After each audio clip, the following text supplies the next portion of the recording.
Hey guys, Jill here from Ask a Vet Tech. We're going to talk about anxiety and the top tips to help your dog be more comfortable when you have to leave them. Tip number one is going to be getting them some good quality exercise before you have to go. If you have to leave and you know you're going to be gone for a few hours, it's best to take them for a walk or a run, not just let them out to go potty. Actually get them some physical exercise. That's going to help them reduce some stress. It's also going to give them proper mental stimulation to kind of burn off some of that pent up energy. Teaching your dog to be still is something that is really, really hard for them. When they're anxious, their mind is going 100 miles an hour and they just cannot focus.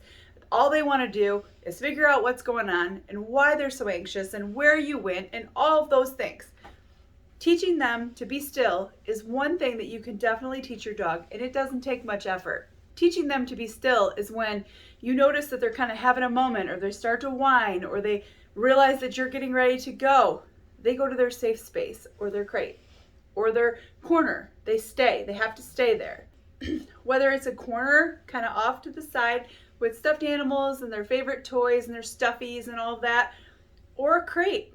A crate is a great option. It teaches the dog to be still. You don't want to reinforce that needy behavior. So you want to make sure that they get a timeout, basically. It's not punishment, but it is a way to get them to just be still. Special treats can also help that they only get when you're going to be leaving, and they get them taken away as soon as you're back. Some people use a Kong toy stuffed with peanut butter or that spray cheese. Sometimes it's a stuffed animal or an article of clothing of yours that they really love. Something that they get as a reward that you're going to be gone, and it's going to keep them busy.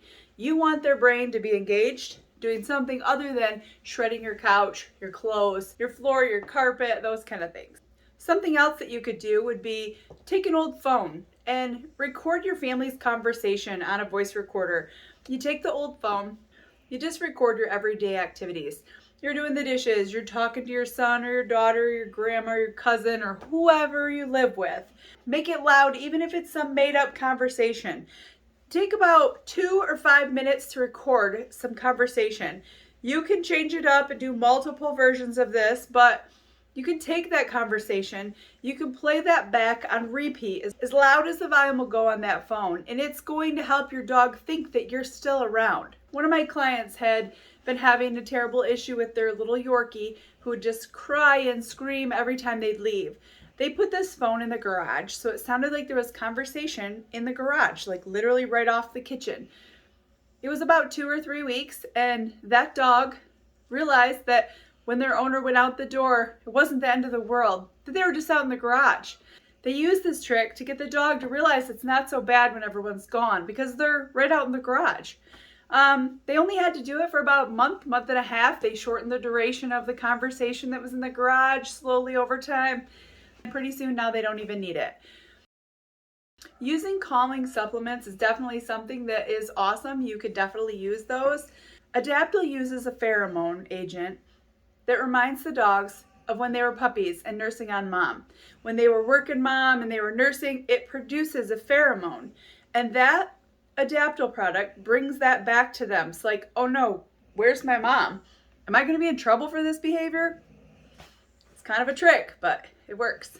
There's another product that you could use called Composure Chews, and you get those from your veterinarian. You might be able to order them online. Composure Chews work on emitting a substance in the brain that is equivalent to us eating a great big Thanksgiving meal and we're just stuffed and you need a nap and you just want to chill. You don't want to like run around and be crazy. It releases that into their brain to say, oh, maybe I should just take a nap instead of being naughty. Practice leaving with your pet is super, super important. If you do the same thing every time when you get ready to go to, say, work or school or whatever, you put your shoes on, you grab your keys, or you say, goodbye, I love you so much, have a great day. You make a big deal of it and then you leave. You've just taught your dog the cue that you're leaving, where you're carrying around the things that make them anxious. The thought of your shoes, the thought of your keys, the thought of your handbag, it could all make them very nervous because those are the steps that lead to you being gone. And they're really smart. They can figure that stuff out. So how you break that is, say you put your shoes on, you grab your keys and you carry around your bag and you sit at the table and have dinner. consider leaving the TV on or the radio on a calming, soothing station. This not only helps to kind of distract them a little bit from you being gone, it's more of a natural routine. When you're home, you have the TV on or the radio on, or there's just noise around them. It also helps to blurt out the noise around them. Sirens and, the mail guy and all those kind of things. It kind of helps to dull that down a little bit. If they get overstimulated from the noise they're hearing, makes them more anxious, 100 miles an hour they're going again, and you're not there to slow them back down. Teaching your dog to do nothing is a really easy thing you can do, and that's where you take them and put them in the crate or in a room or somewhere that they have to do nothing. That's just forced upon them. It brings them from 100 miles an hour to 0 in no time flat. Also, another thing that is super important, when you go to leave, don't make a big deal out of it. Be super calm. Give them something that's going to distract them or something they only get when you're gone. You leave. When you come back, you're not like, oh, Fluffy, how have you been? Did you do okay? Nothing. If they destroyed something, you're calm. If they're good, you're calm. If it's a whining, crying fit, you're calm. You have to stay calm. At least give that 5 minutes. And then, oh my goodness, Fluffy, you did so great. After the 5 minutes, that's when you put in the behavior reinforcement of, wow, you did a great job. I love you so much. I missed you. How was your day? Whatever it is that you say to your pet.